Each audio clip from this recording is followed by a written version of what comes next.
Hello అండి. మేమైతే Arunachalam start అయిపోయాము. 2 తెలుగు స్టేట్స్‌లో ఫుల్‌గా వర్షం పడుతుంది. కానీ మేము ఈ ట్రిప్ ఎందుకు పెట్టుకున్నామంటే, శివుడి ఆజ్ఞ లేనిదే చీమైనా కుట్టదంటారు కదా! మాకు కూడా శివుడి దగ్గర నుంచి పర్మిషన్ వచ్చింది. సో, మేము స్టార్ట్ అయిపోయాము. యాక్చువల్‌గా ట్రైన్‌లో జర్నీ చేస్తున్నాము. ట్రైన్ టికెట్ బుక్ చేసుకున్నాం ముందుగానే. సో, ఇంకా వెళ్ళాల్సిందే. స్టార్ట్ అయిపోయాము. నేను, మా నాన్నమ్మ, మా చెల్లెలు, మా హస్బెండ్, మా బాబు అందరం స్టార్ట్ అయిపోయాము. మా బాబుకు కొంచెం సీజనల్ కదా, కొంచెం హెల్త్ బాగలేదు. బట్ మార్నింగ్ వరకు కవర్ అయిపోయాడు. సో అక్కడ వాడు ట్రైన్లో బాగా ఎంజాయ్ చేశాడు. వాడు ఫస్ట్ టైం ట్రైన్ ఎక్స్పీరియన్స్ చేయడము. సో సెట్ అయిపోయాడు. అక్కడ వ్యూస్ అవన్నీ చూస్తూ ఎంజాయ్ చేశాడు. మేము నైట్ 9:30 ట్రైన్ మాది.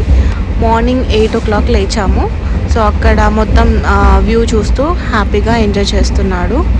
సో ఇప్పటికైతే మేము ఇంకా అరుణాచలం రీచ్ అవ్వలేవు. చూద్దాం ముందు ముందు ఏముంటుందో. ఓకే అండి, థ్యాంక్ యూ.